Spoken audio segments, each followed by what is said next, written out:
بسم اللہ الرحمن الرحیم۔ عمر بن سلمہ بحرین کے حاکم تھے۔ آپ رضی اللہ تعالی عنہ انہیں اپنے ساتھ شام کی مہم پر لے جانا چاہتے تھے، چنانچہ انہیں لکھا، میں نے بحرین پر النعمان بن العجلان الانصاری کو حاکم مقرر کیا ہے، لیکن یہ اس وجہ سے نہیں کہ تم پر کوئی الزام ہے، تم نے بہترین حکومت کی اور امانت کا حق ادا کر دیا، لہٰذا تم کوئی خیال دل میں لائے بغیر چلے آؤ۔ میں تمہیں شام کی مہم میں اپنے ساتھ رکھنا پسند کرتا ہوں۔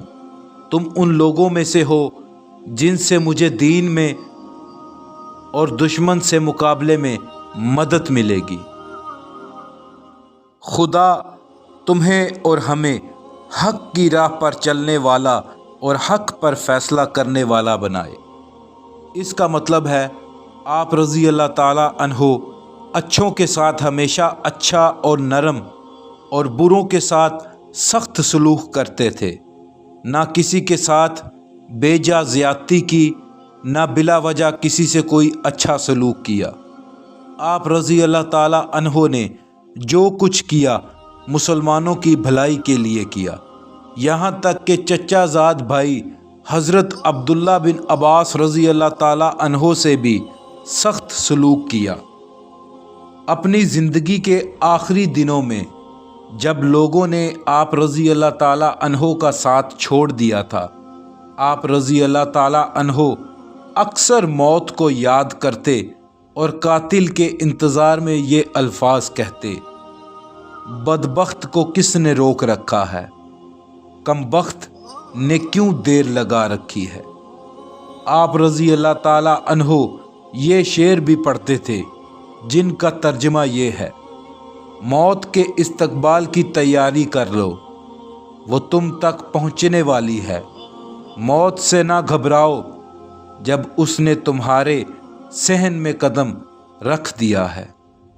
موت کے بارے میں آپ رضی اللہ تعالی عنہ کو اشارہ مل گیا تھا، تبھی تو آپ رضی اللہ تعالی عنہ اس کے انتظار میں رہتے تھے اور آخر وہ آ ہی پہنچی۔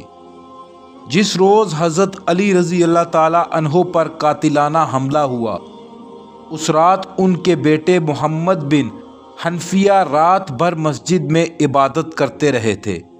صبح کے وقت انہوں نے حضرت علی رضی اللہ تعالی عنہ کی آواز سنی، وہ لوگوں کو نماز کے لیے بلا رہے تھے۔ اچانک انہوں نے تلوار کی چمک لہراتے دیکھی، پھر حضرت علی رضی اللہ تعالی عنہ کو یہ کہتے سنا، اس شخص کو پکڑ لو، یہ بچ کر جانے نہ پائے۔ پھر لوگ ہر طرف سے ٹوٹ پڑے۔ کچھ دیر نہ گزری تھی کہ ابن ملجم کو پکڑ لیا گیا اور حضرت علی رضی اللہ تعالی عنہ کے سامنے پیش کیا گیا۔ محمد بن حنفیہ بھی ان لوگوں کے ساتھ شامل ہو گئے۔ اس وقت حضرت علی رضی اللہ تعالی عنہ فرما رہے تھے، جان کے بدلے جان ہے، اگر میں مر جاؤں تو تم بھی اسے قتل کر دینا جس طرح اس نے مجھے قتل کیا ہے، اور اگر میں زندہ بچ گیا تو اس کے بارے میں خود فیصلہ کروں گا۔ لوگ گھبرائے ہوئے حضرت حسن رضی اللہ تعالی عنہ کے پاس پہنچے۔ انہیں اس واقعے کا علم اس وقت ہوا جب ابن ملجم کو باندھ کر حضرت علی رضی اللہ تعالی عنہ کے سامنے پیش کیا گیا۔ ایسے میں حضرت جندب بن عبداللہ رضی اللہ تعالی عنہ نے حضرت علی رضی اللہ تعالی عنہ سے کہا، اے امیر المومنین، خدا نہ کرے کہ آپ ہم سے جدا ہو جائیں، لیکن اگر ایسا ہوا تو کیا ہم حضرت حسن رضی اللہ تعالی عنہ کی بیعت کر لیں، یعنی انہیں اپنا خلیفہ بنا لیں؟ آپ رضی اللہ تعالی عنہ نے جواب فرمایا، نہ میں تمہیں اس کا حکم دیتا ہوں اور نہ اس سے روکتا ہوں، تم لوگ زیادہ مناسب سمجھتے ہو۔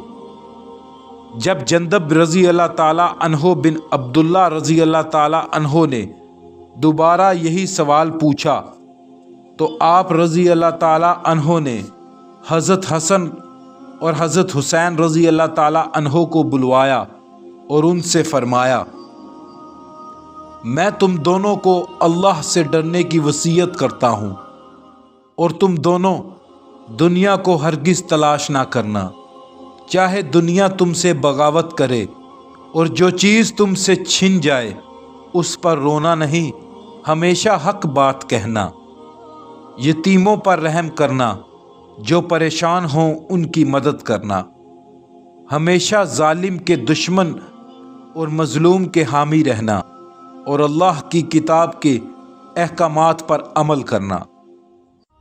حضرت امام حسن رضی اللہ تعالیٰ عنہ اور امام حسین رضی اللہ تعالیٰ عنہ سے یہ الفاظ کہنے کے بعد آپ رضی اللہ تعالیٰ عنہ حضرت محمد بن حنفیہ کی طرف مڑے اور فرمایا، میں تمہیں بھی یہی نصیحت کرتا ہوں جو تمہارے بھائیوں کو کی ہے۔ اس کے علاوہ یہ نصیحت بھی کرتا ہوں کہ اپنے بھائیوں کی عزت کرنا، ان دونوں کا حکم ماننا اور ان کے حکم کے بغیر کوئی کام نہ کرنا۔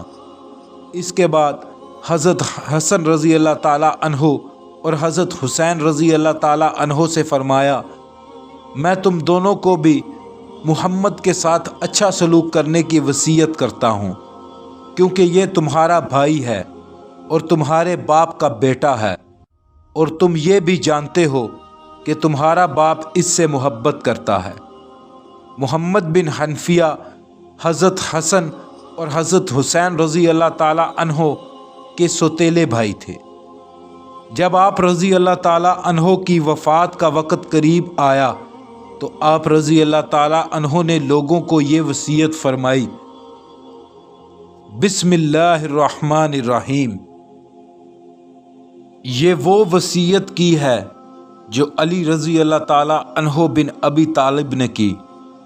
وہ اس بات کی وصیت کرتے ہیں کہ اللہ کے سوا کوئی معبود نہیں، وہ ایک ہے، اس کا کوئی شریک نہیں، اور حضرت محمد صلی اللہ علیہ وآلہ وسلم اس کے بندے اور رسول ہیں، جنہیں اللہ تعالیٰ نے ہدایت دی اور دین حق دے کر بھیجا تاکہ وہ اس دین کو تمام ادیان پر غالب فرما دیں، خواہ یہ بات مشرکوں کو بری کیوں نہ معلوم ہو۔ یقیناً میری نماز، میری زندگی اور موت سب کچھ رب العالمین کے لیے ہے، جس کا کوئی شریک نہیں۔ مجھے اس کا حکم دیا گیا ہے اور میں اطاعت کرنے والوں سے ہوں۔ تم سب مل کر اللہ کے دین کو مضبوطی سے تھام لو اور آپس میں پھوٹ نہ پیدا ہونے دو، کیونکہ میں نے اللہ کے رسول صلی اللہ علیہ وآلہ وسلم کو فرماتے سنا ہے کہ ایک دوسرے سے تعلق رکھنا اور دوسروں کی اصلاح کرنا نفلی نمازوں اور نفلی روزوں سے بہتر ہے۔ اپنے تمام رشتہ داروں کے ساتھ اچھا سلوک کرنا، اس سے اللہ تعالیٰ تم پر حساب نرم کر دے گا۔ یتیموں کے معاملے میں اللہ تعالیٰ سے ڈرتا انہیں اتنا بھی موقع نہ دینا کہ وہ تم سے مدد طلب کریں، یعنی مدد مانگے بغیر انہیں دینا، انہیں پریشانی میں مبتلا نہ کرنا۔ اللہ تعالیٰ نے پڑوسیوں کے جو حقوق مقرر فرمائے ہیں ان کا خیال رکھنا، کیونکہ نبی صلی اللہ علیہ وآلہ وسلم نے نصیحت فرمائی ہے کہ وہ شخص مسلمان نہیں جس کا پڑوسی اس سے تنگ ہو۔ قرآن مجید کے معاملے میں اللہ تعالیٰ سے ڈرو، کیونکہ نماز دین کا ستون ہے۔ اپنے پروردگار کے گھروں یعنی مسجدوں کے بارے میں بھی اللہ تعالیٰ سے ڈرو، ایسا نہ ہو کہ وہ خالی نظر آئیں۔ جہاد کے معاملے میں اللہ تعالیٰ سے ڈرو، اپنی جانوں اور مالوں سے جہاد کرتے رہو، اور زکوٰۃ کے بارے میں بھی اللہ سے ڈرو، یہ پروردگار کے غصے کو بجھاتی ہے۔ تمہارے موجود ہوتے ہوئے کسی پر ظلم نہ کیا جائے۔ اپنے نبی صلی اللہ علیہ وآلہ وسلم کے معاملے میں اللہ سے ڈرو، کیونکہ رسول اللہ صلی اللہ علیہ وآلہ وسلم نے ان کے بارے میں وصیت فرمائی ہے